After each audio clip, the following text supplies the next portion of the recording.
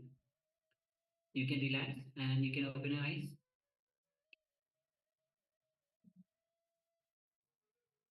And let us share what was revealed to you through your third eye as you manifested the power of quantum memory, recollecting large information from the intelligence behind the brain.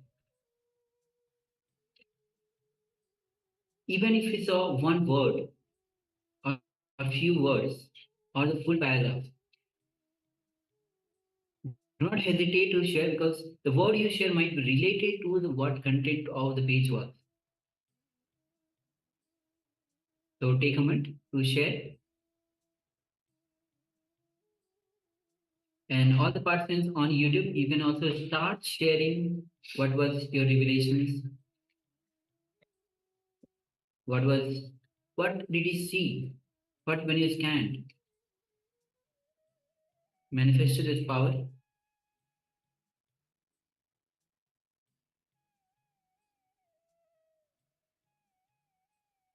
Yes, requesting all participants, let us know what was revealed to you in your third eye. So we placed the image of the page itself, the one that we connected to, in our third eye, and we asked Somji, we asked Paramashiva to tell us, to give us the information, to download for us from the cosmic archives, the information behind that page, behind the page of the book from Swamiji, The Science of Living Enlightenment. So requesting participants, let us know now what was revealed. What did Swamiji show you? So it could be in terms of a topic, it could be some words, could be sentences, words, could be paragraphs, the entire page, whatever it might be. All the information can be downloaded. So let us know if you managed to manifest this power. Don't be afraid. Don't think of impossibility. Impossible is nothing. We are Paramashiva.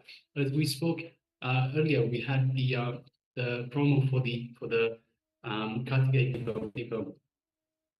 Paramashiva, Sadashiva split into many to celebrate himself. We are those many. We are Paramashiva.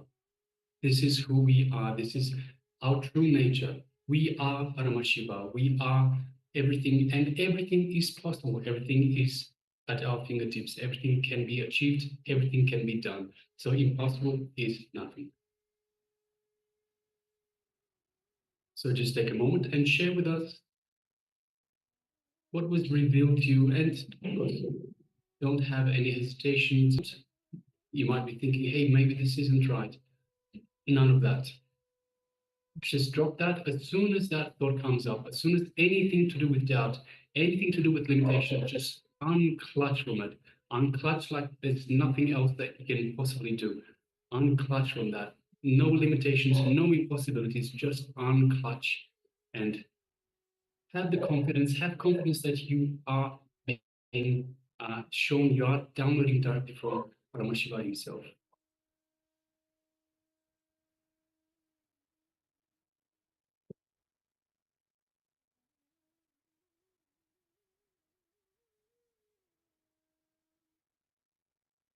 You understand, only when you unclutch, then you start manifesting this power.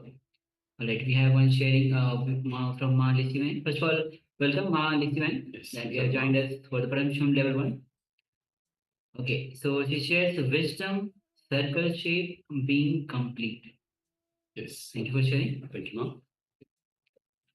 Yes. So requesting other participants as well to start sharing your revelations, what the word was revealed to you. It can come as image. You can see it as image. You can see, format that in words and write it down.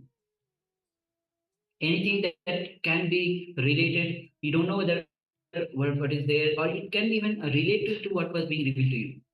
So do not hesitate to pen down your revelation. And of course, it's also important to share. If you don't share, you'll always be in powerlessness. You don't share because you're afraid. You're afraid you might get it wrong. You're afraid of others, what others may think of you.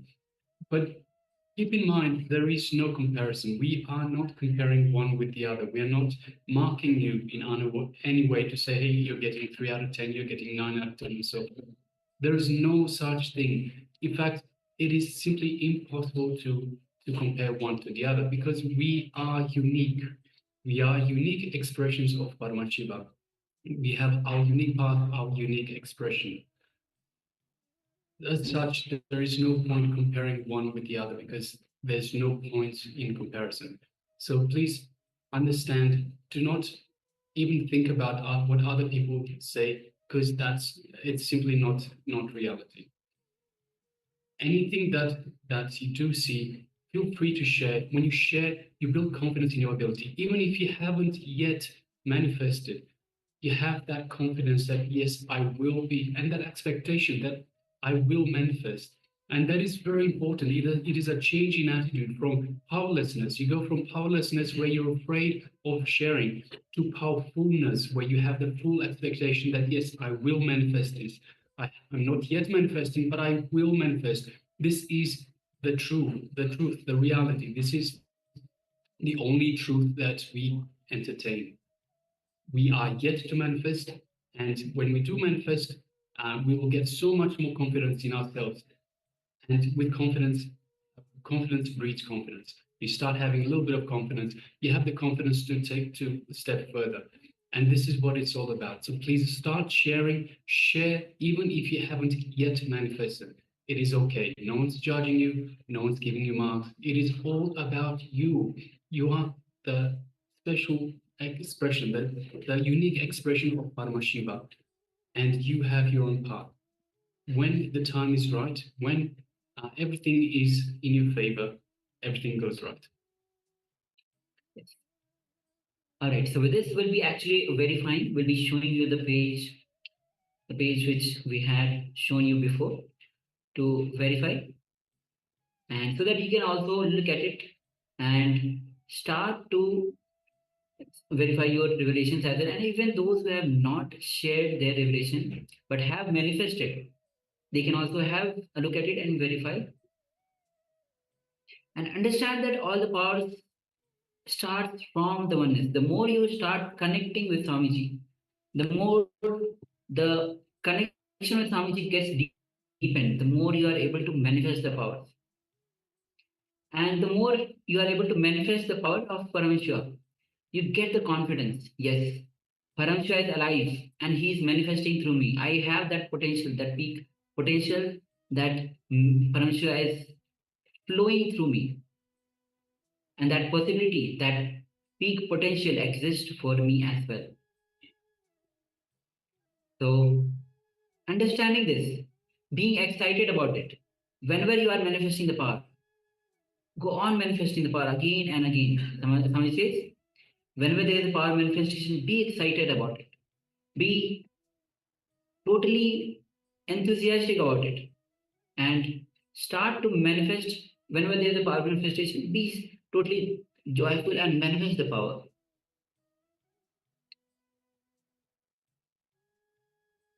So now we'll be projecting the page 240 of the Science of Living Atom book so that you can verify.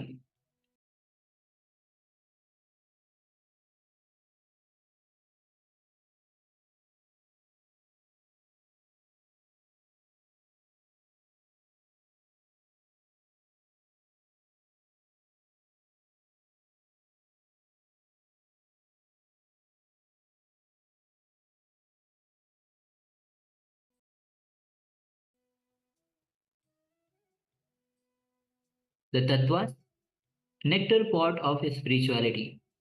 Losing confidence in you takes away life itself from you. Please listen. Others losing confidence in you takes away the wealth of life from you. You losing confidence in you takes away life itself from you. How many of you are cognizing it? When you break the words you give to others, they lose confidence in you. When you break the words you give yourself, you lose confidence in you. If you do not honor the words you give to yourself again and again, then the habit of not honoring the word you give yourself becomes part of your muscle memory. Losing confidence over yourself becomes part of your muscle memory. That is why even your willpower cannot heal your body. I see this many times in my experience with people. Some people come out of even cancer with their willpower. Some people can't get out of their simple cough or headache, even with their meditation and everything. It is because of the power of completion, integrity. If you are in integrity with you, any word you give yourself, even your muscle will listen to you. The words you give yourself is the bone structure you form for your life. You have to honor it. If you are not able to honor it even by giving your life, at least you have to complete it. The words you utter towards yourself, the words you give to yourself can be nectar or poison. The words you constantly repeat to yourself, the words you constantly tell yourself have to be enriching you, inspiring you, exciting you, and enlightening you. The words you give to the words you give to you are mantra, what you consume to create life in you. The first principle of life is integrity. When you start thinking and speaking with integrity, the ultimate possible inner chattering, inner cleaning happens. So this is the four tattvas, the especially on the integrity and the integrity Swamiji talks. When you what word that you utter, when you do not honor, and the words, whatever word that you utter, either it becomes nectar or poison. With this, Yes, so let us just have a quick look at some easy one shared wisdom, circle shape being complete. So yes, Mark, very much wisdom in terms of the four tattvas and of course integrity, and having integrity, having confidence on yourself. Yes. So yes, thank you very much for sharing, Mark, and congratulations. yes. Only when you honor your words, you are in completion. You are complete. The being is complete. Yes. Thank you, ma'am, for sharing. And with this, let's move on to the kriya. The next kriya that is we are going to about. It's about the rapid recovery from the illness care. So this is one of the Nitya kriya that Swamiji has given to all of us. This guided kriya by Swamiji himself. So please come to the space of listening. And of course, it's a kriya, so it will be combination of bandhas, mudras, asanas. So make sure that you are in a space where you can comfortably perform the asanas, this kriya whole itself. So please come to the space of listening and let's.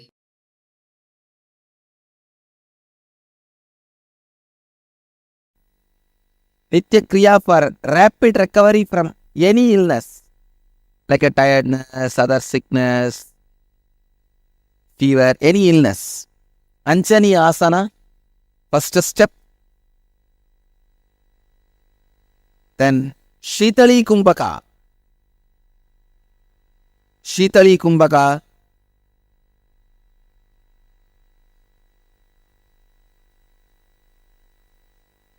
Stretch your tongue.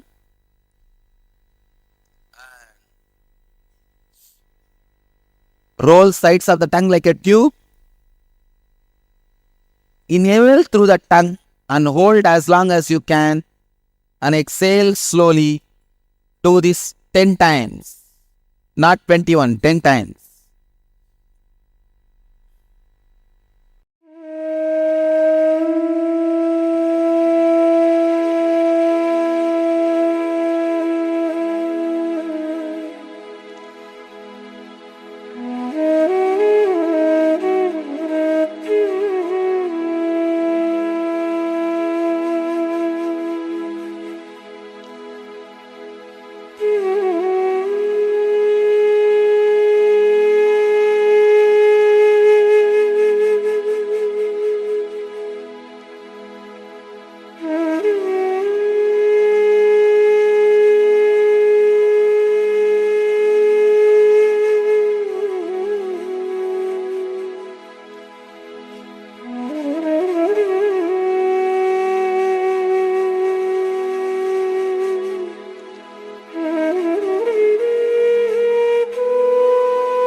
Do the Shitkari pranayama. Shitkari means press the lower and upper teeth, keep your mouth open with a hissing sound, inhale and hold as long as you can, then slowly exhale as slowly as you can. Do this 7 minutes continuously.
do the Sitali and Sitkari in Anjani Asana morning, noon and evening, you will recover from any illness quickly. Like fever, cough, cold, headache, regular illnesses.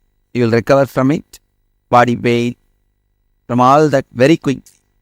Let you all achieve, experience, express, radiate and share the eternal bliss, Nithyananda.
let me first tell the story. Then we will see the meaning.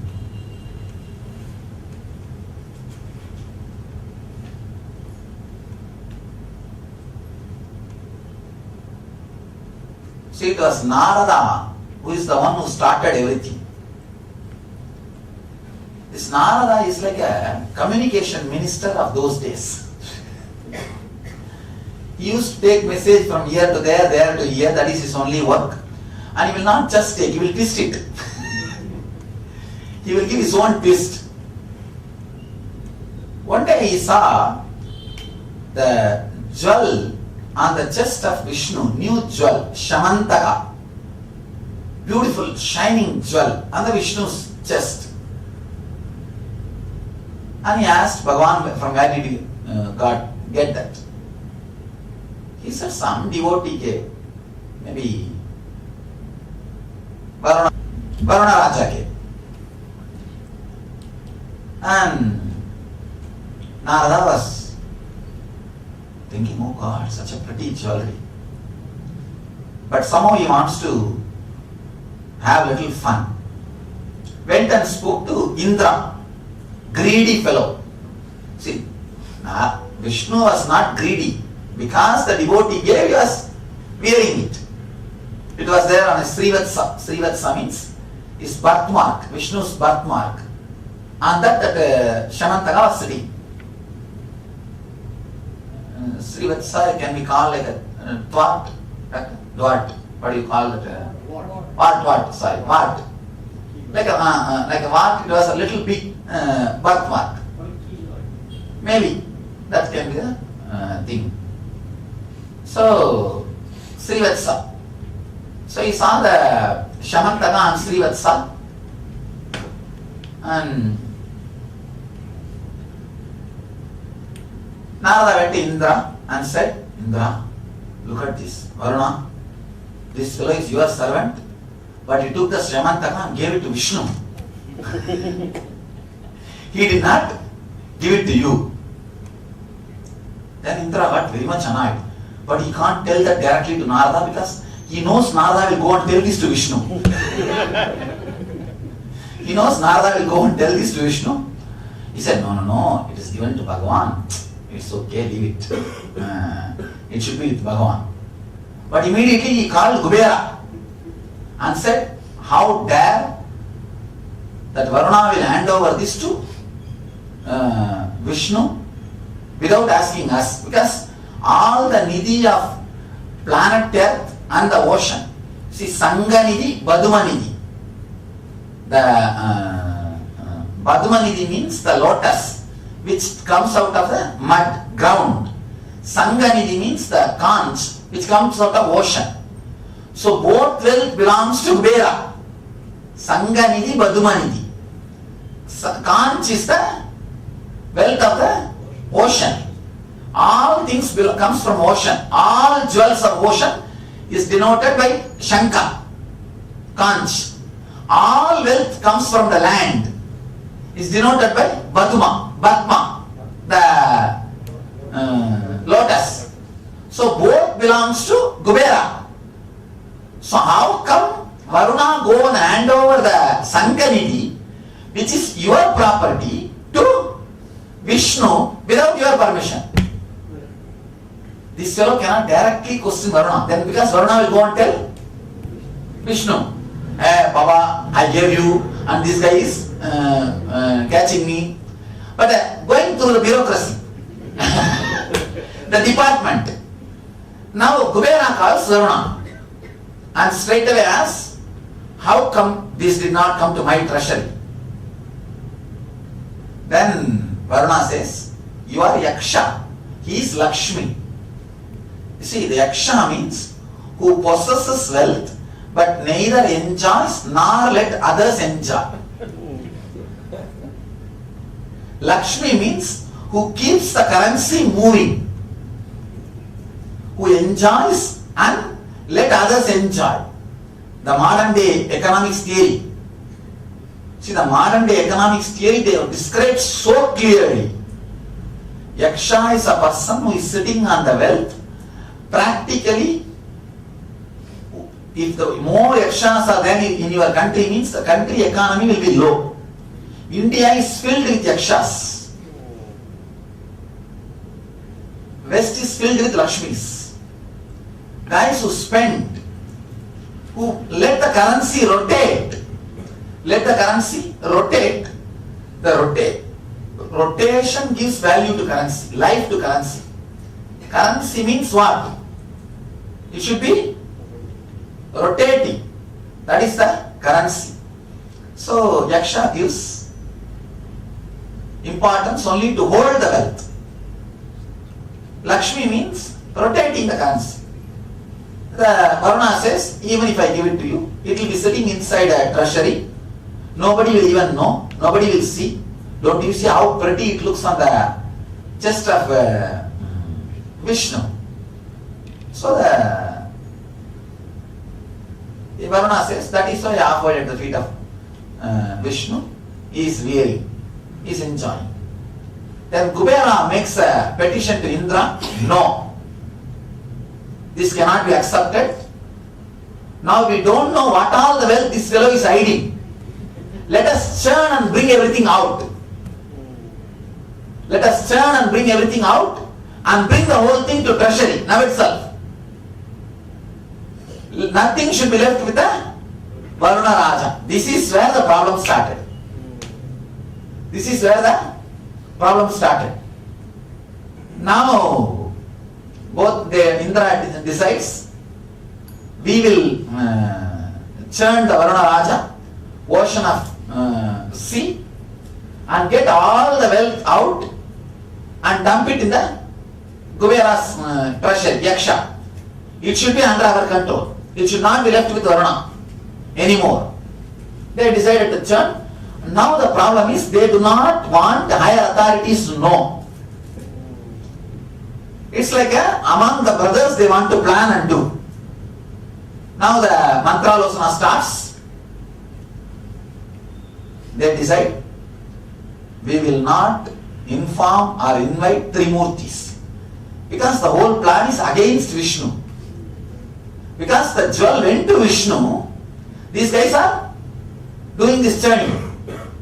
So, top level guys will not be called. Let us make friendship with the Asuras.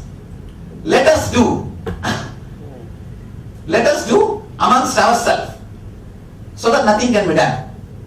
Varuna goes and falls at the feet of Vishnu. Bhagavan, I don't know what happened. These guys are trying to do this. Vishnu asked, oh, what finally Indra decided? Varuna says, they have decided to have friendship with the Asuras. Then Vishnu smiles, forget about it, then they will come to me, relax. Because they have bought the trouble. Now they have bought the trouble. Then naturally where will they run? They will come to me only. Forget about it, I will take care. You just go and relax. He says them to relax. Then both the fellows are deciding.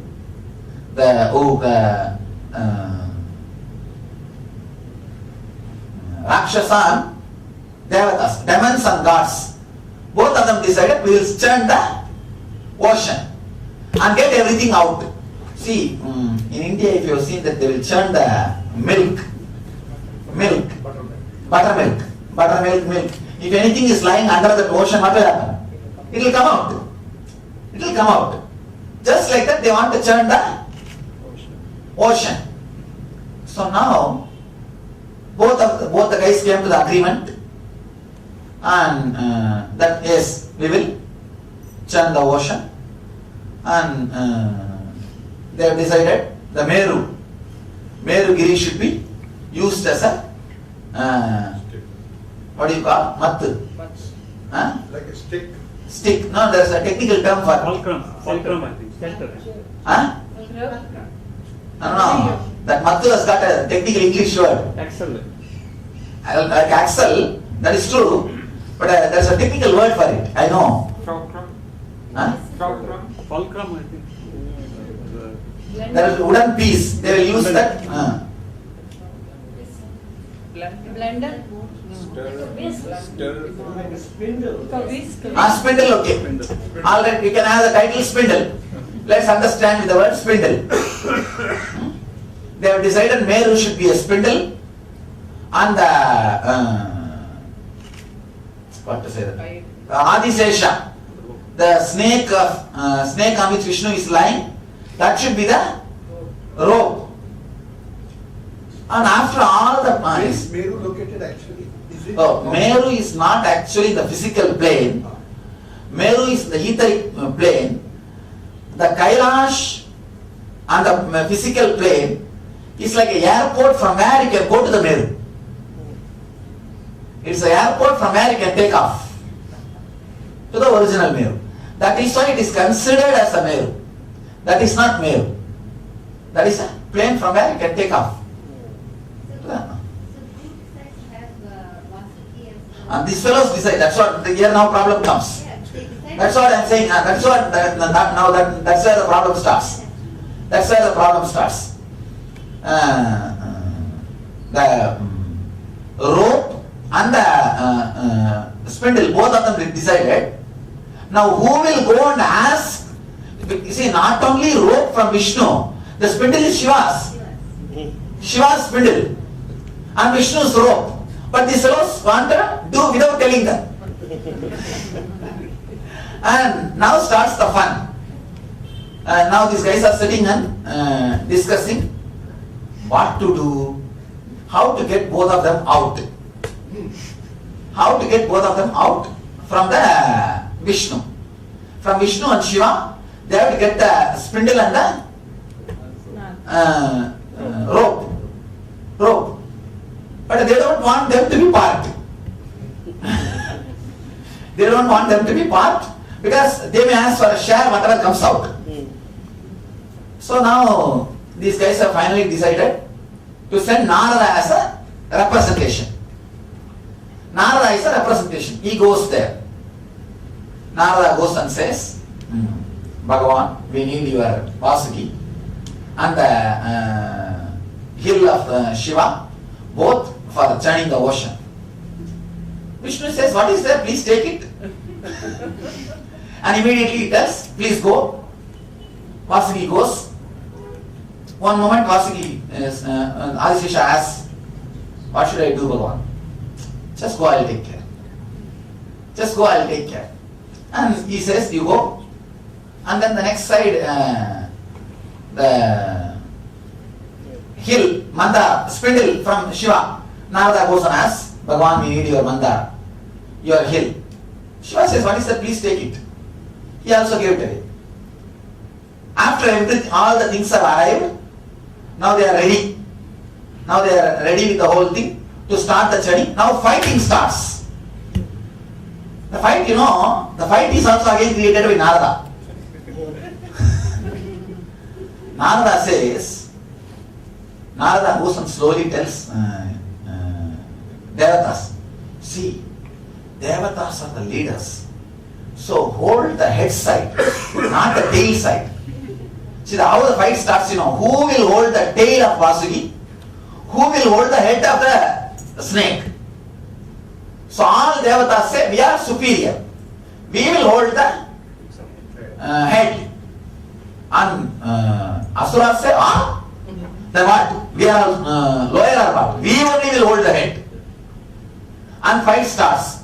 Immediately the fight starts and the drama is, they already put the Mandara on ocean. It is getting sink. It is continuously going sinking inside. And here fighting is going on. Still even the churning has not started. But before that itself, fight has started. Fight has started between these two fellows. They saw that left and right the fight is going on. Suddenly the Indra was surrounded, arrested by the demons. Before even the fight starts, Indra is already arrested. Now Narada runs again to the Vishnu Loka. Oh Lord, what happened? We don't know. See what has happened. Then Vishnu laughs. You guys don't want us. Why are you coming now here? Then Narada says, no, now it is too serious. Please, you have to do something. You have to do something. All the devatas were remaining. All the chota guys, all of them run and fall at the feet of Vishnu. They say, please forgive us. It is Indra's mistake. It is not that we did. Please do something immediately. Then Vishnu says, all right, I'll do something. Go, I'll come. And he waits till that fellow exhausts his karma of suffering. He doesn't go immediately. This Indra fellow said no to Vishnu. So how much karma he needs to suffer? That much time he is sitting silently. Sirgadi is the place where the Indra was imprisoned. See, now I am coming and connecting with all the stalas. Alright, first I'll finish the story, then I'll step by step open up. And how? Because the Sirgadi temple story has got a great significance in enlightenment path. I'll come and open. Sirgadi is the place where the Indra was imprisoned by these demons, and Vishnu waits enough. Then he comes down. Adi means ocean. Sirgadi means where the sin of the ocean got cleared. Adi means what? Ocean. Even in Sanskrit they have a word, I think. Adi means ocean. Sirgadi means the sin related to ocean got cleaned. So this fellow, finally Vishnu decides to go, and he goes and says, as devatas are elders, they will only hold the head. But the demons, they try to catch Vishnu also. No, we will only hold the head. Then finally Vishnu says, all right, we will come for a compromise. You guys will only hold the head. Then if Amrita comes, first devatas will drink. Whoever wants to hold the head, they should give the other person priority in sharing the Amrita. This fellow says, that is okay. Anyway, after all we are going to have our share. It's not a problem. But let us do it. It's a prestigious game. See, losing the wealth for the sake of ego is demon. Gaining the wealth along with ego is devata. Gaining wealth and enlightenment is rishis. Losing wealth also for ego's sake is demon. Understand? Having only ego, not even wealth, is asura, demon.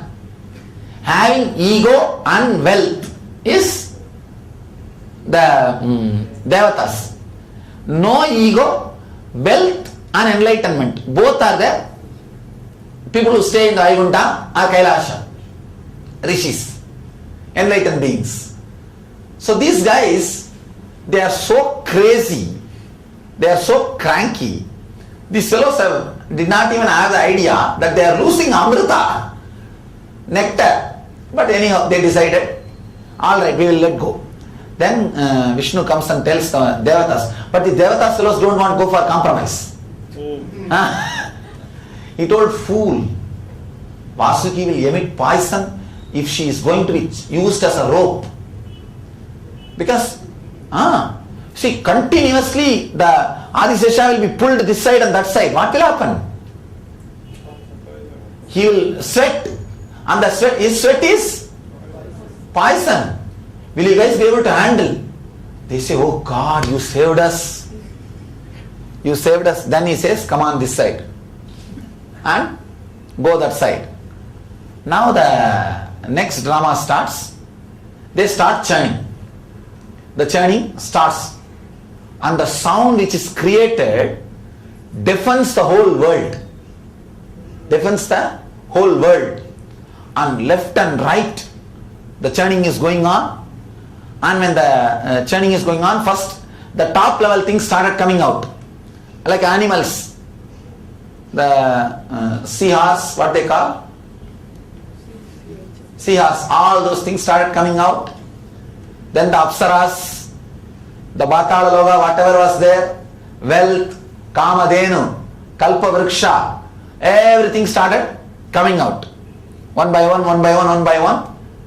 And the funny thing is, anything before even it reaches the surface, some devatas or demons will go and catch it. It's mine, it is mine. Who finds it, he keeps it. Because so many things are coming out, whoever finds things, they started taking it away. And finally, Lakshmi came and Vishnu said, all right, I will have her. He took it away. All the things, whatever came out, all these fellows have taken it away. Suddenly,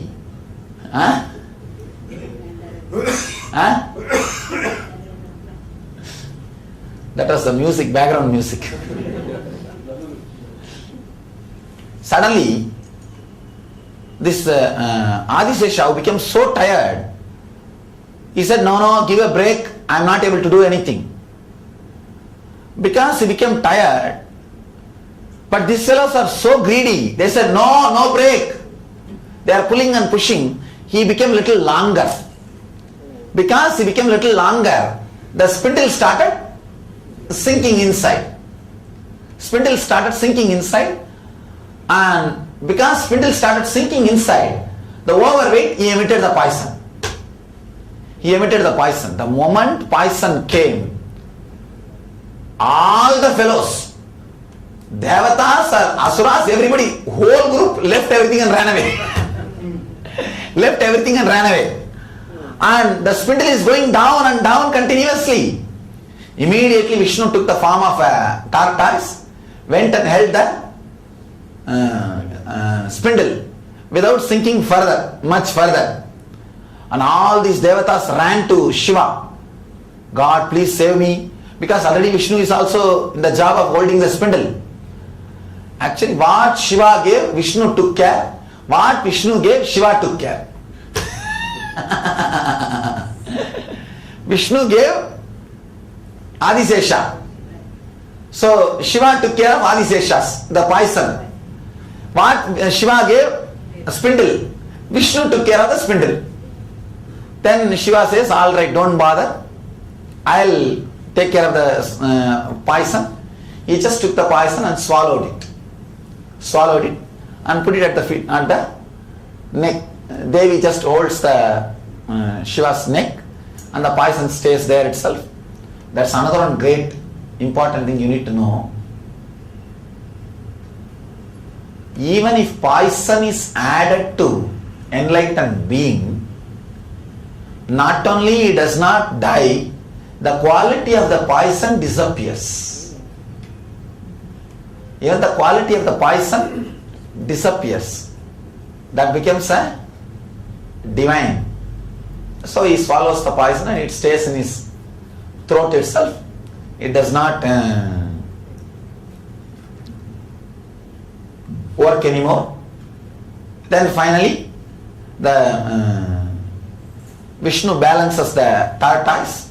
Vishnu balances the Meru. Spindle as a tortoise. The churning was done. Then finally comes out Amrita. From below, the Amrita Kata comes out. Amrita Kalasha comes out. The moment the Amrita Kalasha came out, all their agreement and morality lost. According to agreement, what was the agreement? Devatas will have the first share. And these Asuras started running to catch the Kalasha and finish it off. And these Devatas are afraid because if it goes to Asuras, what will happen? They will not get even the water wash that part. These Asuras won't give even the water which is used for washing that part to the Devatas. And both the fellows are fighting. In between, in the gap, Dhanvantri, who is the Lord of Medicine, keeps that Amrita Kalasha secretly hiding in 4 places in the planet Earth. That is Haridwar, Allahabad, Nasik and Ujjain. See, our 12 years is the one Kshana for them. So in one Kshana he changed 3 times. It's like income tax raid when it comes, how the people chase and put the money in different places, same way. and he just puts here, there constantly, and these fellows are fighting. Finally, Vishnu takes a Mohini incarnation, takes the form of a seducing woman, and says, all right, both of you stop fighting. I will share that Amrita and give you, nectar and give you guys. So the moment they saw the Mohini, these fellows forgot about Amrita. All the demons forgot about Amrita, because for them nothing else is required. Forget about it, cha. And now nothing else is required. And these fellows started running behind Mohini. And they said, yes, we will obey as you said. Please, you do whatever you feel like. Whatever you want, whatever you feel like. Then Mohini said, all right, all of you sit in straight line. They sat this side, and all this side the Devatas sat. This side the all demons sat. Mohini started serving the nectar to the Devatas first. But these fellows have no guts to ask Mohini. And they were not in the mood to ask question Mohini. They were just sitting. But two fellows, two demons, Rahu and Ketu, even though they are seduced by Mohini, they are little cunning, they are little intelligent. They thought, let us go and sit that side and get the Amrita. So she was serving. These guys came and sat that side, and the story says she did not serve, she just knocked both the guys with the same spoon which she was carrying. That's why they lost the head. That's why Ragu and Ketu do not have head. And they have become shadow. They don't have any more existence. Neither in Rakshasa group they agree them, nor in the demon group, Devatas group they keep them. So they are shadows. They are neither here nor there. They become the Ragu and Ketu. And finally the Amrita is served, and by the time the Devatas finished, Amrita Kalasa became empty. And Mohini also disappeared. The story says because these guys drank Amrita, the demons are not able to kill them. The fight started, and the demons are blasted left and right by this Devatas' new power. All the demons ran away and hid themselves into under the ocean. This is the story. Now let us enter into the truth behind the story. I am seeing already few fellows are sleeping. Hey Papa.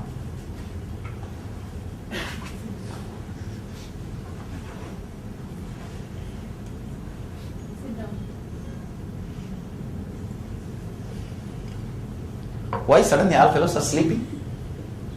Morning they were all right. What? They drank Amrita already. No, I understand. There sometime Maya will not allow so much understanding to happen.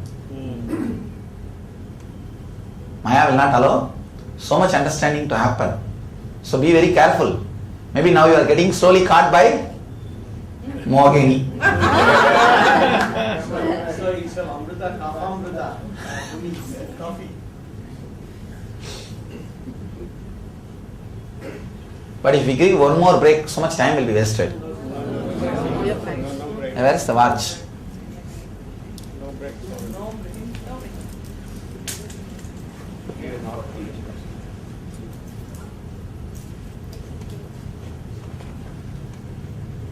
But if you guys are sleeping, I will not talk.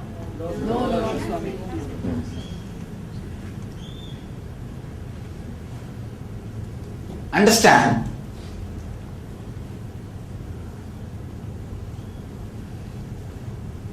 First step, Indra getting jealous of Vishnu's Shamantaka. It always happens. Disciples get jealous seeing the status of master instead of state of the master. Understand? instead of trying to achieve the state in which Master resides, Vishnu resides, he wants to have the status of the Vishnu. That is where the problem starts. It can lead to enlightenment or to destruction. If you take the right turn at right place, even being jealous of the status of the Master can lead to the state of the Master. If you want to have same status, means what you need? State. So jealousy can become inspiration or perspiration. See, if you do what he did also, it can become inspiration. If you just see his only final achievement and do not create, do what he did, then it is perspiration. So all you need to understand is jealous towards the Master, do not become perspiration. That is where the whole thing starts. Now Indra is jealous of the jewel and he thinks it belongs to him. All the rich fellows think the luxury and joy belongs to them, not to the enlightened being. That's a big problem. Big problem with the so-called rich guys. They think that they should only be joyful. That is why they are so angry when they see an enlightened Master joyful. No, really, even conceptually, I know for sure. See, especially in Tamil Nadu, I know very many rich idiots. They don't come to me because I am smiling all the time in my photograph. No, really. So many fellows have made comments. I myself have heard. What? This fellow is all the time laughing. Why a Swami should laugh? Why a Swami, huh? They think enlightened Master should not have gold or anything like that. So that was they make up.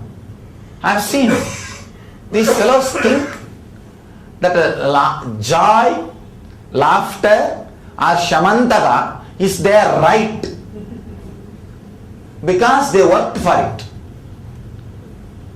Indra works, does administration, then gets that as a salary. I just get it as a devotee's donation. Varuna comes and gives it to me. What can I do? Varuna comes and gives it to me. What can I do? Anyhow, these fellows are jealous and they start the drama. Now the problem is, they wanted to acquire all the wealth just by themselves, so that nothing else goes to anybody else.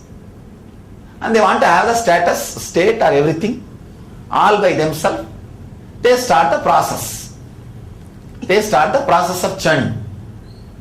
Actually the problem is, when the process starts, suddenly you realize beyond you something is required for success.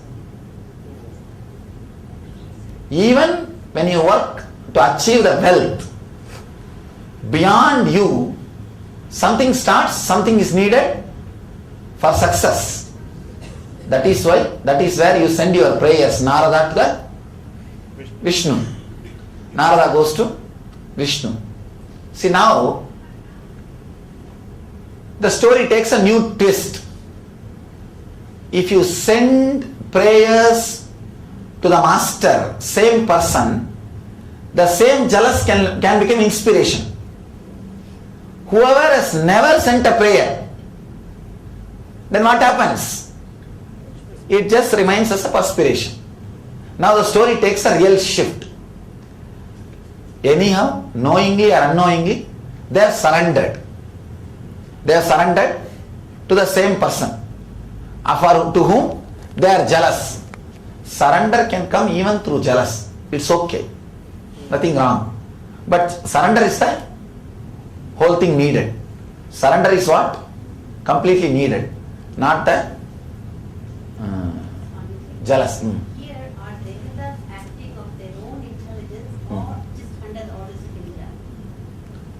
Doing the process. You see, it is only under the orders of Indra. Right. So Indra. Indra is the one who is jealous. Indra is the one who is jealous, And Indra is the one who is responsible. Not the Devatas. I can say, Devatas, if they stood against Indra, then they are not responsible.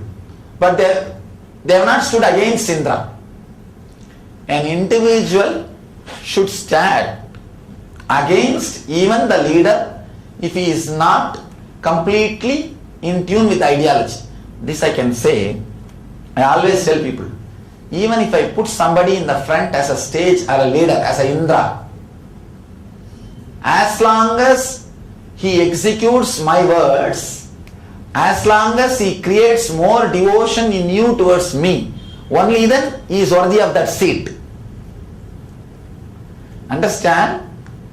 If he does something against, even though he is appointed by me, should be refuted by in Devatas. So every step you should take care, create and have the company of only the people who intensifies your devotion towards the master and who executes your master's words. Then you are right. Otherwise, the person who is in between you and master will become priest. Who is in between you and master will become priest. In Tamil they say Gurukkal. Why they say Gurukkal? No. Kurkala poranala Gurukkal. He always goes between you and the God. That's why he is called Gurukkal. And he will become priest. He will become just dead priest. Now the story has to be understood in a totally different way. New dimension. Actually, Nithyananda, I started from this part only. The earlier part I did not tell. The earlier part is the original, from the beginning of the story.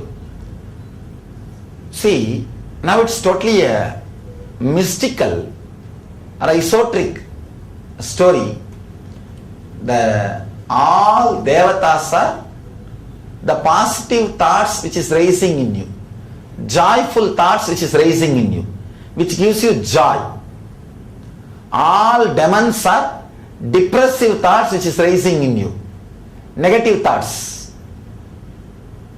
All demons are depressive thoughts. All Devatas are positive thoughts. Be unclutched. The technique is the spindle. Technique is the spindle. And the tortoise which is balancing the technique properly is the Guru.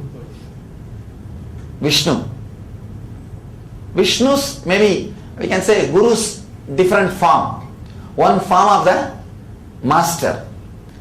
When you unclutch, when you decide to unclutch, both the thoughts will pull you this side and this side. Understand? One more important thing.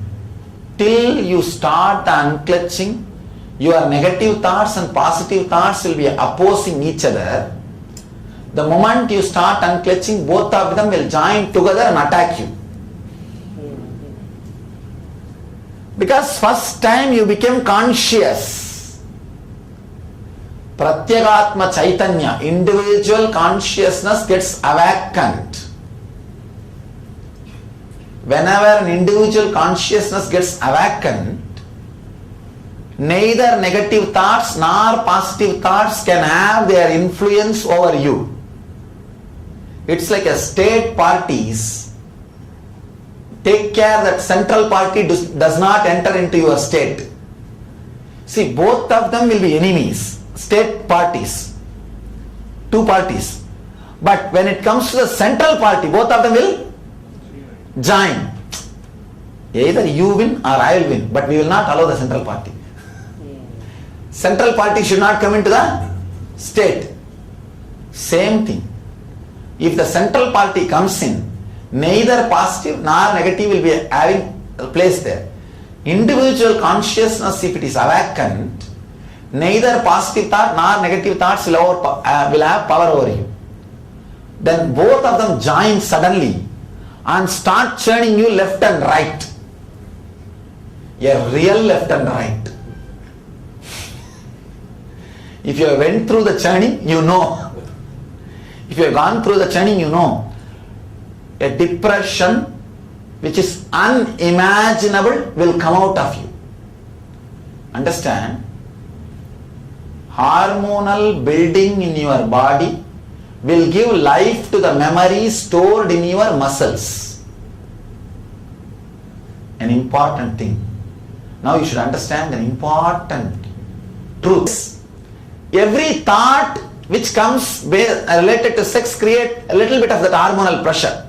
Or your body also gets ready for the next act.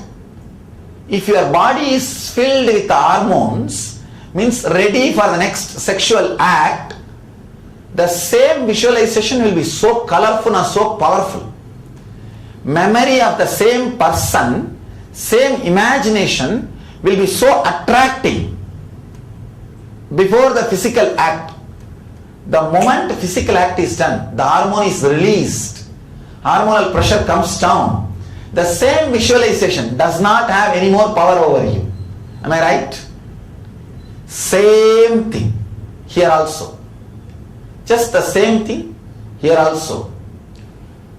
You will have same ordinary thought which did not have too much power over you, which did not create too much of depression on you, will be creating too strong depression over you because your hormonal pressure is prone for depression. Understand? During churning, normally, for example, if you have a thought, what will happen if my son dies? It may not give you too much depression.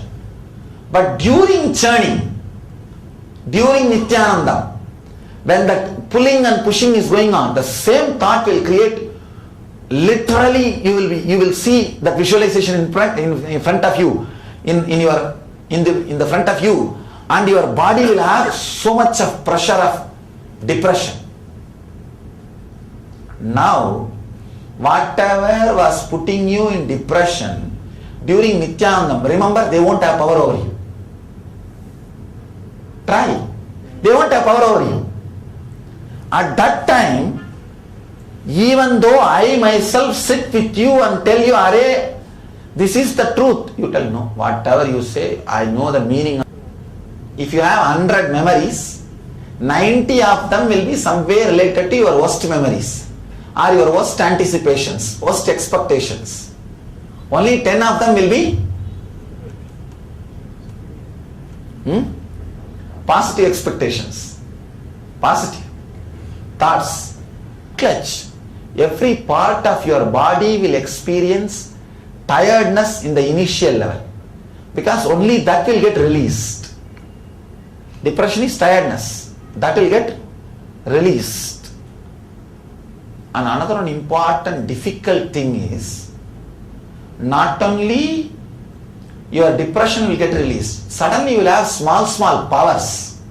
That is what is this Sanganidhi coming out, Badmanidhi coming out, the Kamadhenu coming out, Kalpavriksha coming out, and all the hearts coming out, Apsaras coming out. Apsaras coming out is a fantasies coming out. Kalpavriksha coming out is your Anya coming out. From each chakra one will come out. One will come out. So from each chakra one thing will come out.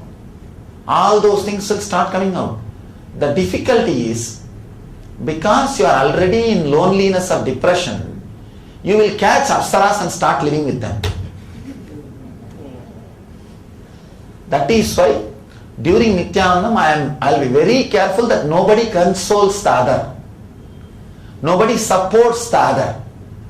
If somebody supports you, you will fall in love with that person, thinking that this person is great. It is not that person is great. Your loneliness is too bad.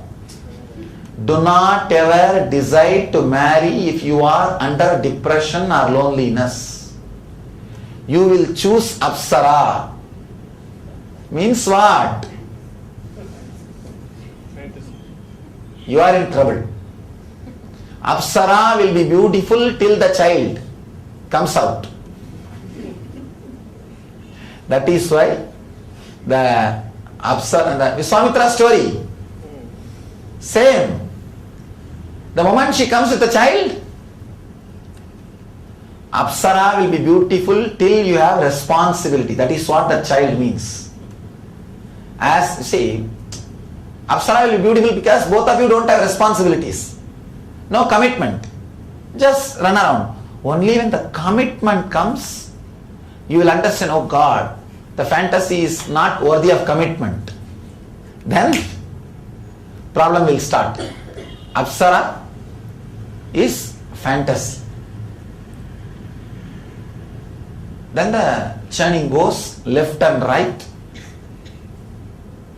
Person who is aware of number of thoughts happening during the negative side and the positive side, he only continues the churning. The snake, Vasuki, is your individual consciousness. Understand? Your individual consciousness. Your individual consciousness is pulled one side by the negative thoughts, pulled other side by positive thoughts, and the technique is inserted into you. Be unclutched. Exactly. The technique is there in the center, and if you allow, if you say yes to positive thoughts, they will just pull you one side, and you will see whole life is hell, heaven. Whole life is heaven. If you turn this side and say yes to negative thoughts, they will just pull you the other side. Whole life will be hell. You are supposed to be steady with the technique of be unclutched. You should neither get imbalanced through the positive thought nor get imbalanced through negative thought. If you get imbalanced even one side, the churning will stop. Churning will stop. Just sit, neither being taken away by the negative nor being taken away by the positive, and allow the churning to happen. The immediate result of the churning with awareness is you will get some powers. You will get some powers, small miracle powers. As I told you that old cell phone, second-hand camera, all the garage sale items, items which comes in garage sale, all those items you will get. If you get stuck with a garage sale item, you will never get home, moksha. You will never get the truth. You will be stuck there itself. You will be stopped there itself.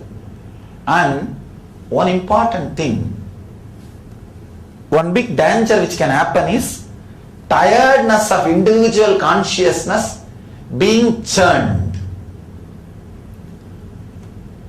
Not having patience to go through the whole process. That is the worst thing. Nobody can save you if that happens. Nobody can save you. If that happens, you vomit your impatience as a hatred towards the master. That is what? Poison. Alahala. That is what is poison. Hatred towards the person who gave you Mandara, Merugiri. Understand? Technique is the place where master is sitting. He gave his own place for you.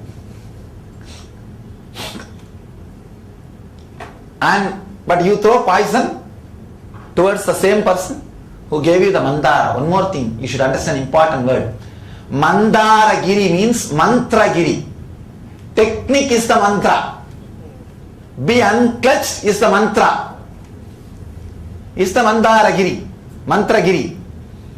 Your hatred towards the master, if you vomit it because of your impatience, your ignorance, that is what is poison. Alahala. Alahala. One important thing, once you vomit alahala, even your negative and positive thoughts will disappear from you. So he takes even that poison and swallows. And his own very expression only comes out as a tortoise and balances and continues the technique to happen in you. Understand? He is Shiva and he is Vishnu. He only comes and acts as a tortoise. He takes care. The technique continues to be working in you, alive. And he takes care that poison is also swallowed. Poison is also swallowed, and he takes care that churning continues. The process continues. Understand? When the process continues, by the grace of the master balancing the technique properly, then comes Amrita, enlightenment. Then comes Amrita, enlightenment. One important thing, even after Amrita, enlightenment comes out, few negative thoughts just jump and come along with the positive thoughts and want to get empowered by those Amrita. What are those few negative thoughts which can come and join and stand with the positive thoughts? What are those thoughts, you know? I did everything. What did he do? I did everything. What did he do? That is what is Rahu and Ketu. He does not even have a head, but he will be jumping. He does not even have a leg, but he will be dancing. Neither head nor leg, shadowish thoughts. But master will see that thoughts does not get empowered. They do not get the Amrita. Understand? When Amrita goes inside, your inner space is cleaned. If at all some thoughts are given life, that will be only Devatas, good thoughts. That will only be good thoughts. And they will also lose its power when you relax completely out of the body. When you leave the body, even those positive thoughts will not be there. They will disappear. As long as your body is alive, the positive thoughts will have power. That is called Jivan Mukti. You will not be touched by any thoughts. If at all there will be few thoughts in your inner space, they will be positive. It is called Jivan Mukti. When you leave the body, they also will not have power over you. It is called Videha Mukti. It is called Videha Mukti. Jivan Mukti means you are alive. There will be few thoughts, maybe some good thoughts. They will have power over you. Just because of your freedom, choice. That is Jivan Mukti. Videha Mukti means even those thoughts will not be there.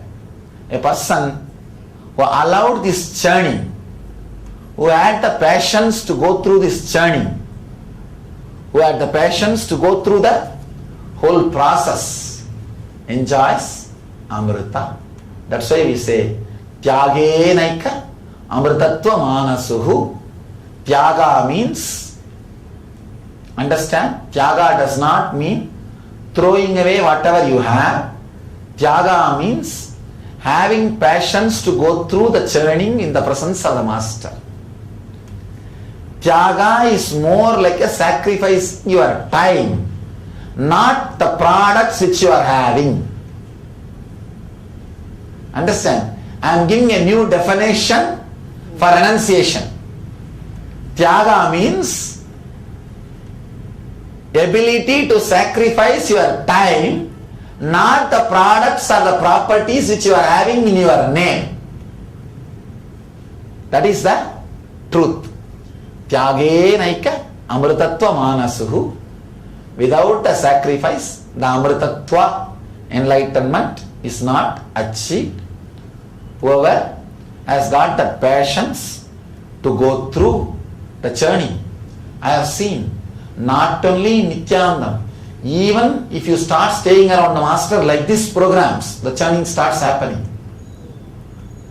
Churning starts happening. Because, you see, by very presence of the master, you start getting cleaned. You go to the master to get yourself cleaned only. That is why I always take care. Even if you don't feel little connected, or even if you don't feel little disturbed, do not try to be around me so close and all. I always take care. Why do you think that I am so careful and choosy? Because if these fellows if they are not in tune, and if they sit in front of me, even a small word can hurt them. I will not be talking to them. It will hurt them. It will hurt them. Once like this only about NSP I was talking. It will completely take care, I will be there, you will never die alone. That fellow started telling why it did not happen for me in NSP. He did not even do NSP, he did only Atmasparana. He has not even understood that. And he is shouting. The problem is, they are waiting to get hurt. Nothing can be done.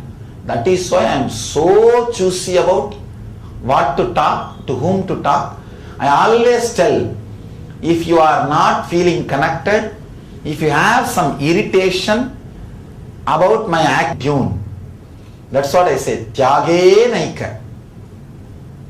Having patience, dedicating little time, sacrificing little time to go through the journey is tyaga. That is tyaga.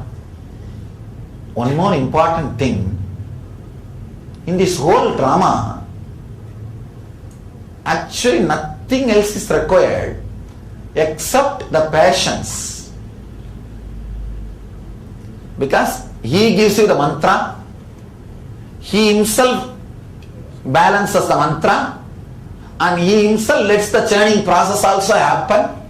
See, the beauty of the tortoise is, it can rotate the spindle so beautifully, you don't even need sometime the devatas and asuras for churning.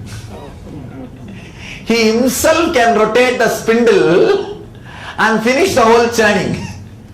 Understand? He doesn't even need good thoughts or bad thoughts to pull you left and right. He himself can beautifully balance the spindle and just get the amrita out. Get the whole thing out. So, why he took tortoise form and balanced, tortoise can take all his senses into him. So during this churning, you need to take all your senses into you. Only then you will have that balance to go through the churning. Otherwise, through someone's sense, all your energy will go away. Through someone's sense, all your energy will go away.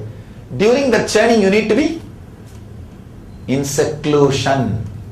That is why the 10 days, I want you to be away from society. I want you to be away from all the so-called routine, seclusion, so that the passions for the churning can happen. Blessed are those who have passions to go through the process. Blessed are those who have found the master and patience. They will always enjoy the nectar, eternal bliss, Nithyananda. Around 5,000 years ago, at the end of Mahabharat War, the ancient enlightened Hindu civilization consisted of 10,000 Hindu traditions, or sampradayas, that existed in 56 Hindu nations, 200 Hindu kingdoms, 1,700 Hindu provinces that covered more than 6 million kilometers square of Asia. The Supreme Pontiff of Hinduism, SPH, Bhagavan Sri Nithyananda Paramashivoham, is the reviver of KAILASA, this ancient enlightened Hindu civilizational nation. KAILASA is an unbroken cultural, religious, historical, civilizational, and sovereign continuation and revival of multiple of these historical Hindu sovereign states and Hindu ecclesiastical entities. The unbroken continuity of these ancient Hindu nations through KAILASA results in the legal recognition of KAILASA as per the international customary law, particularly the doctrine of continuity. The international law, the doctrine of continuity, implies that upheavals and revolutions within a country, changes in government, territorial adjustments, measures taken during military occupation, or other internal transformations do not negate the existence of the country, do not affect the legal personality and international obligations of the country or state. The Vienna Convention on Succession of States in Respective Treaties, 1978, addresses these principles of the doctrine of continuity as it outlines international law during situation of state succession or continuation. International law recognizes a state's legal personality by recognizing its identity. This perspective extends even during the period when the given state or country is annexed or occupied by a foreign power. Even in such cases, the legal personality of the state is considered to persist, enabling its subsequent re-establishment. Historical examples dating back to the 18th century include cases like Portugal and Genoa that were re-established after the Vienna Congress of 1815. More recent examples include countries such as Poland, Ethiopia, Czechoslovakia, Albania, and Austria that were re-established after World War II. Even when a nation is deprived of its territory, the nation continues to exist. Its sovereignty and international legal personality continues to persist. The Dalai Lama, as the spiritual and temporal leader of Tibet, exemplifies this principle. In 1959, the Dalai Lama was exiled and forced to flee. Despite the challenges faced, the Dalai Lama continues to advocate for the preservation of Tibetan culture and garners worldwide support for Tibetan autonomy on the global stage. Similarly, from 1309 to 1376, the Pope of Catholicism had been in exile in Avignon. Despite this, he was recognized as the head of state as well as head of the church and given full privileges of the position after their return to Rome. Even in 1861, much of the papal territories had been lost, leaving the Pope with no sovereign territory other than the papal residence and related buildings. Yet his temporal powers were still acknowledged. He was recognized as a head of state, and later, the Lateran Treaty of 1929 formally re-established papal sovereignty over the Vatican City. The Sovereign Order of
Around 5,000 years ago, at the end of Mahabharat War, the ancient enlightened Hindu civilization consisted of 10,000 Hindu traditions, or sampradayas, that existed in 56 Hindu nations, 200 Hindu kingdoms, 17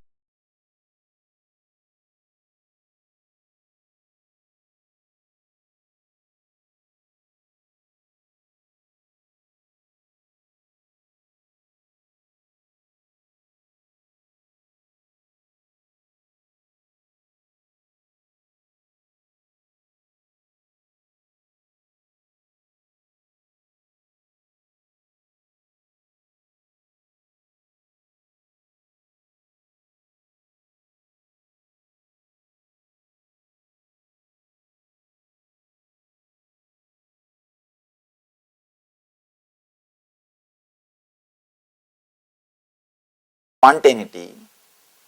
If you know the great epic Mahabharata, it is the history of India. If you read that book, you will be able to understand this story because this related to that book. In that book there is a story, there is a scene, the Queen Draupadi will be disrobed, will be abused by villain's brother. Villain's brother is Dushadana. We call it Dushadana. His name is Dushadana. He will be disrobing, abusing her in common palace, in the common darbar, the court. He will be abusing her. She is a great devotee of Krishna. Krishna is incarnation of God. When she calls Krishna, when she was being abused, she calls Krishna, immediately Krishna appears and protects her, supplies cloth, abundant clothes. And this Dushadana, the villain, was not able to remove all the clothes. He is completely tired, he drops dead. This is the story. According to story, the villain will be disrobing the queen. She will pray to God and God will appear in the scene and give her enough of clothes. He will be just pulling, the cloth will be coming, and it is just like a hill made out of clothes. So much of clothes will come out of her body. Then this fellow automatically drops dead. This is the scene.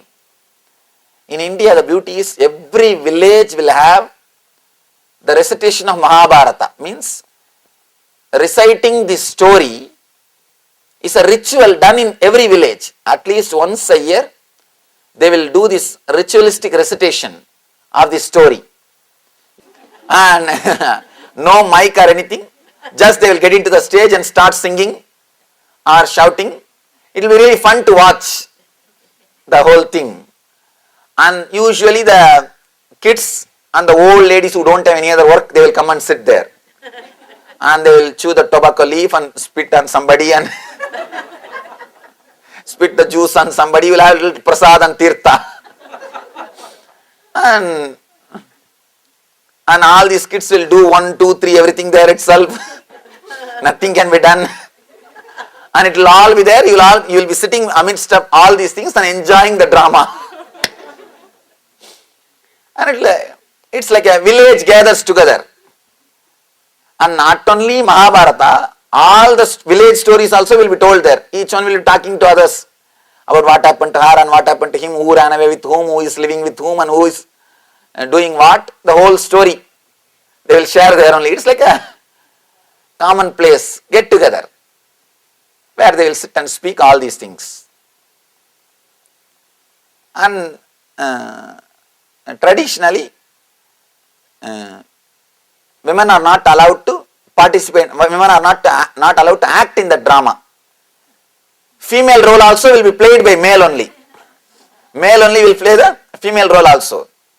Now you have to understand the whole scene, only then you can enjoy the spontaneity. Only then you can enjoy the spontaneity or the whole thing, how things happen. And there will not be much instruments or materials. If there will be only one stick with a big tin attached to it. If Saraswati holds that stick like that, you have to think it is a veena. If Hanuman holds like that, you have to think it is a gadayuda. The same stick will become veena and gadayuda. You can't do anything about it. And the same stick will be used for everything. Gadayuda means weapon, veena means musical instrument. For both they will bring the same stick only. That will only be used for all the purposes. It's like a multi-purpose. And sometimes same actor will come playing 2-3 roles and he will just change only one cloth, one shawl, and he will come back and tell the story. Anyhow, that day part is that Draupadi means the queen is supposed to come with a 7 sari tied on one and the other, so that the Dushadana will pull the saris. By the time it comes to sixth sari, the queen has to shout Krishna, Krishna. The Krishna will jump from behind the stage and he will jump into the stage and say, oh, my dear devotee, I have come to protect you. You are protected. Immediately the villain has to act as if he is tired and he will drop dead. This is the story. By mistake, the villain forgot the count that day. Instead of pulling only the sixth sari, till the sixth sari, he started pulling the seventh sari also. The queen is wearing 7 saris. The villain is supposed to stop at the sixth sari. Until sixth sari, the queen will not call Krishna. She will be telling something Madhava, Madhusudana, Keshava, some other names.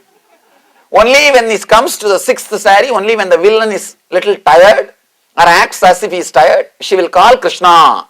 Then Krishna will jump from the stage, from behind the stage.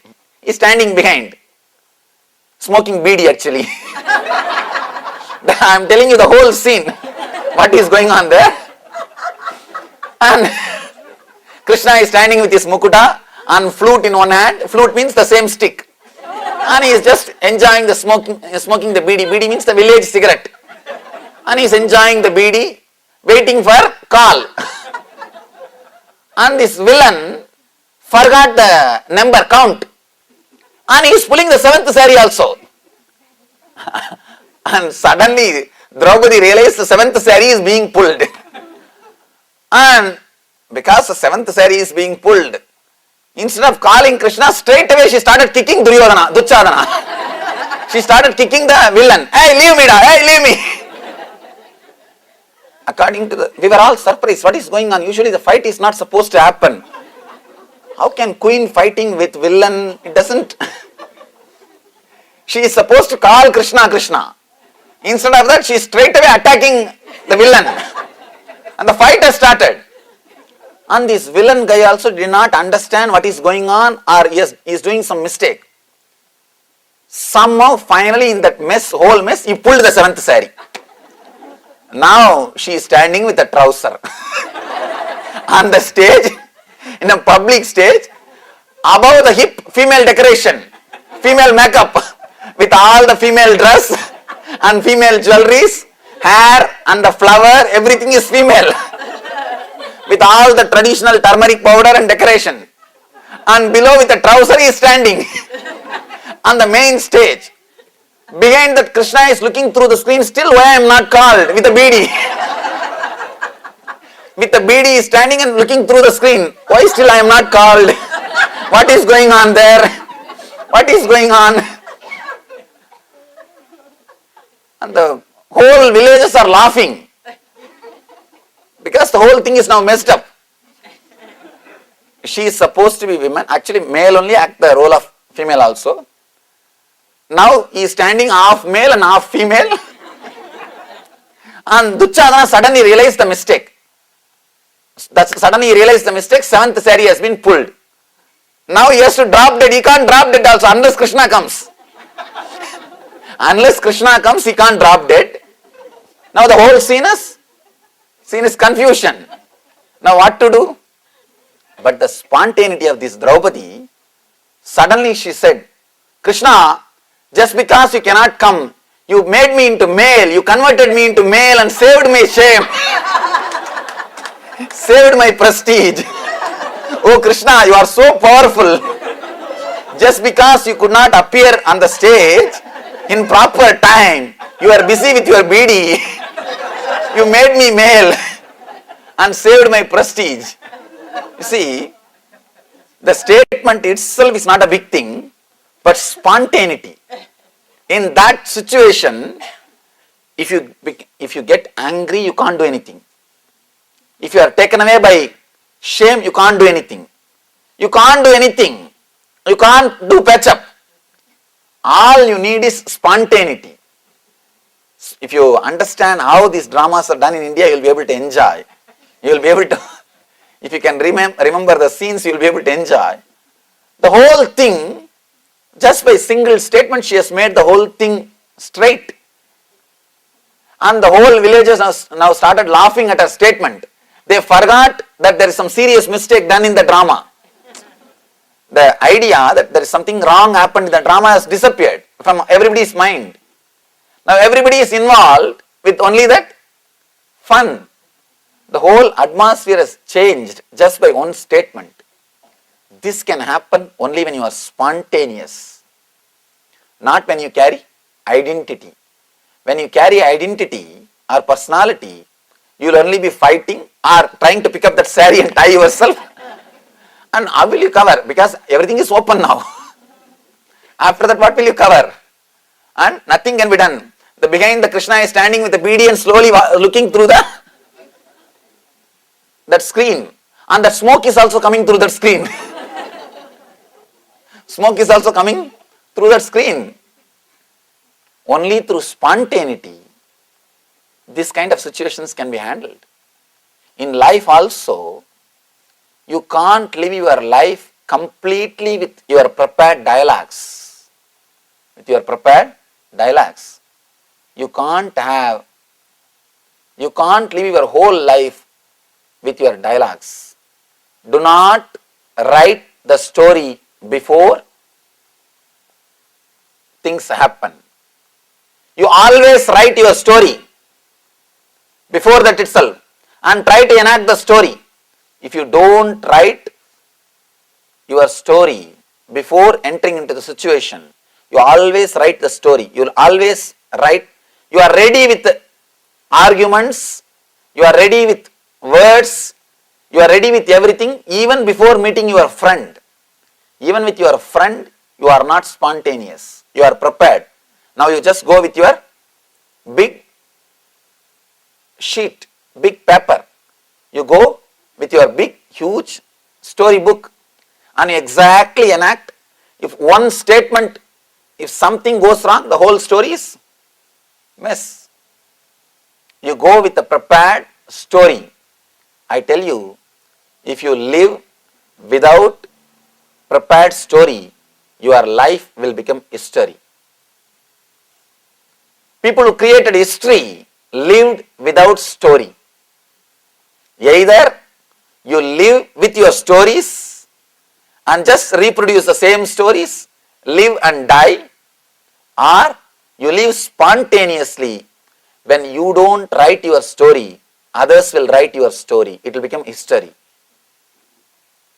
If you yourself constantly write your stories and enact according to that, you will be just a normal human being. You will be just a normal human being.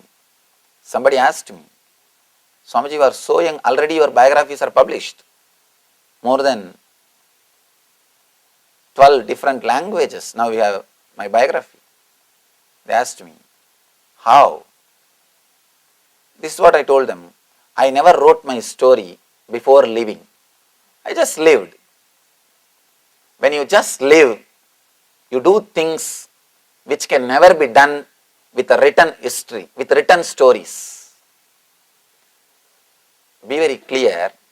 Whenever you prepare for future, you judge your capacity based on your past performance. But future is possibility to go beyond your past performance, not just to reproduce your past performance. When you do not trust you can do something more than what you have done in your past, you prepare your story, go there and enact and come back, you never allow growth to happen in your being. You never allow intelligence to happen to your being. You are clear how much you can do even before entering into the future. If you see in your life, years after years you will be struggling with one problem just because you do not trust future is something more than past. In future, there is a more possibility than what you had in the past. You never trust that. You always play very safe, secure game by bringing your past again and again and again, creating a story and enacting again and again the same story into the future. I tell people in our ashram, at least do new mistakes. It's okay. But we don't even have that much of intelligence to do new mistakes. All your mistakes, if you try to analyze and put in one line, it will all be practically same thing. Maybe the quantity is little more or little less. Otherwise, the attitude and the quality will be the same. We don't have intelligence even to do new mistakes. Even to do new mistakes. Means you are constantly carrying weight. The weight of the past. Shiva says, when on a bed or a seat, let yourself become weightless beyond mind. Bindum shikante ritaye layante dhyayato layaha. He says, just be dot which has disappeared, the small dust atom just disappeared, which doesn't exist, weightless. Damantat shobha sambudha sukshmagni tilakakritim bindum shikante hritaye layante dhyayato layaha. Beautiful sutra. I am just trying to repeat the sutra so that let all dimensions of this aphorism be explained to you. Even if I missed one or two dimensions, I wanted to bring it back again. I want to tell you. One more thing, your body is matter. Your presence is energy. Your presence is purely weightless. When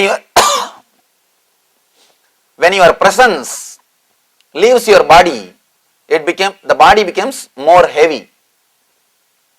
Your body becomes heavy. Let you be clear, the presence and the weight both are completely opposite to each other. And one more thing, this meditation can help you tremendously in the problem of obesity and overeating. You constantly eat too much because some way you do not have your presence inside you. The matter attracts more matter. Material attracts more material. Weight attracts more weight. Even in the physics, mass attracts the mass. Why do you think the planet Earth has got gravity force? Mass attracts mass. If you don't have your presence in your body, you are just a mass, nothing but a mass, matter. It attracts more matter. You may fill yourself, but you won't feel fulfilled.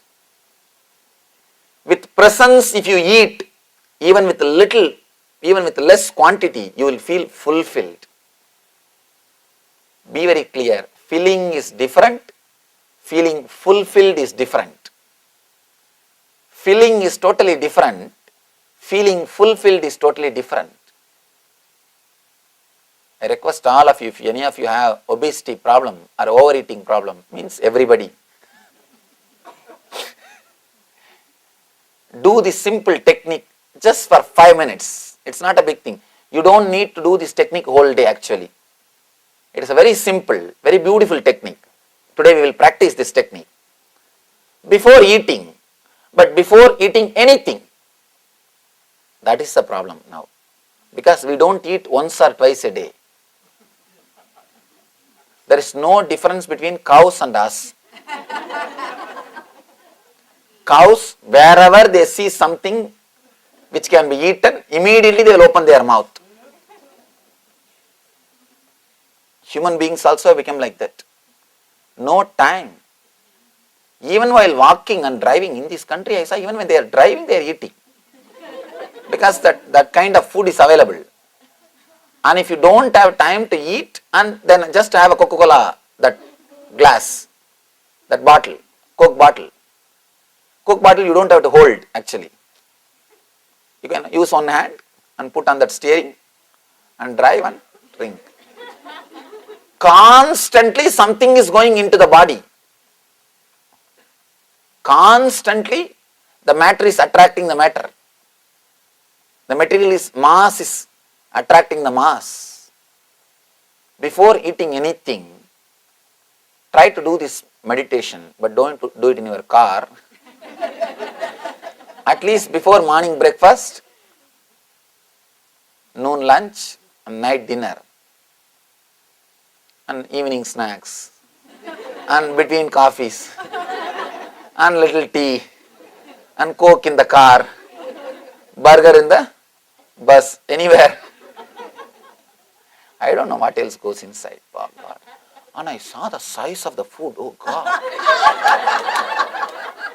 No, really, and let me be very clear. Please understand, so much of advertisement for food should not be done. See, constantly what you see only you will feel connected. So much of advertisement for food should not be done. And you eating is somebody's business means naturally you will be made to eat. One guy goes to the psychiatrist and says, "Sir, I have too many problems." Immediately psychiatrist says, "Don't bother, everybody has got problem, even I have problem. Please sit, let's sort it out." This guy will sort it out. 3 sessions, I'll charge you $100. Let's start. This guy says, 3 sessions, $100 will solve your problems. But tell me something to solve my problem.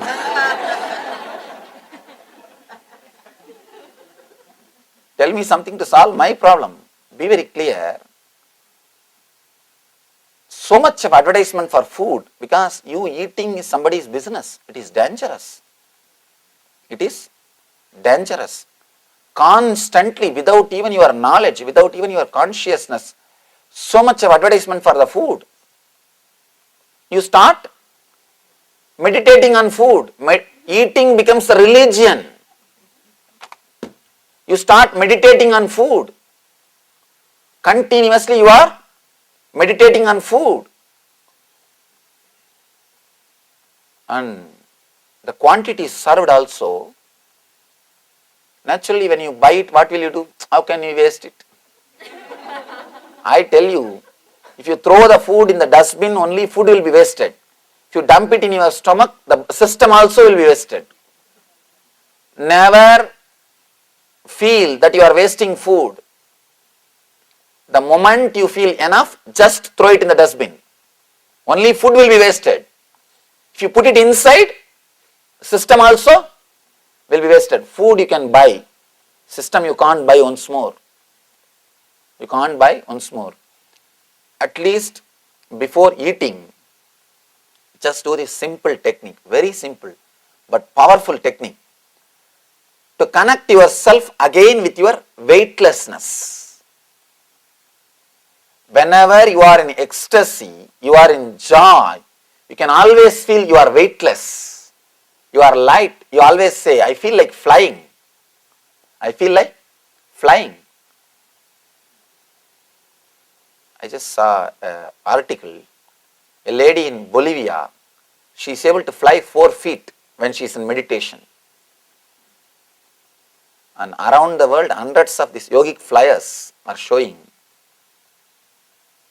But of course, they are not able to fly when they are not in meditation. Only when they are in meditation, they are able to fly. The reason is you become weightless. And whenever you become weightless, you enter into meditation. I myself have seen personally, when I was 5-year-old boy, one great yogi, Raghupati yogi, his name is Raghupati yogi, He lived in Tiruvannamalai, my native place, Arunachala. There, he used to teach yoga and meditation, all those things. If you see in my biography, it will be written, my first photograph at the age of 9 is taken by him only. He only took that photograph. In India, photographing is not very popular. In those days, especially 10, 20 years ago and all, photography was not popular. It will be black and white photograph, because those days color photography was not available in a common way for everybody. In big cities, 1 or 2 studios may have it, but in villages only the black and white. That's why you will see that only black and white photograph will be there at the age of 9. And it's not common to go and have photograph and all. And it is a very rare thing, and you have to spend a lot. In those days, just for that one photograph, 100 rupees has to be spent. 100 rupees is a big money in India, and especially at 20 years ago. Now I am 29. When I was 9, 100 rupees is a big money. Photography means actually when you get married, maximum they may take 2 photographs, before and after. AM and BM. Anyhow, and that much only. It's not a common thing. And he photographed me. And I was surprised, and it's a big fun also. You being photographed is a big thing in those days, especially village. Village means, when I was living in my village, only 3 automobile vehicles will enter into the village per day. Whole day only 3 vehicles will enter. Morning 1 bus, evening 1 bus, noon time 1 bus. If morning bus comes, we all know that we should go to the school, because the whole village is 4 street. We will run to the school. Noon time bus means we will come away from school. And usually people don't wear watches and all. Watch and clock, all those things are not common. And evening, noon time bus means we will come back from school. Evening bus means school is over. That's all we know. And the bus, that conductor also knows when he enters the village, he has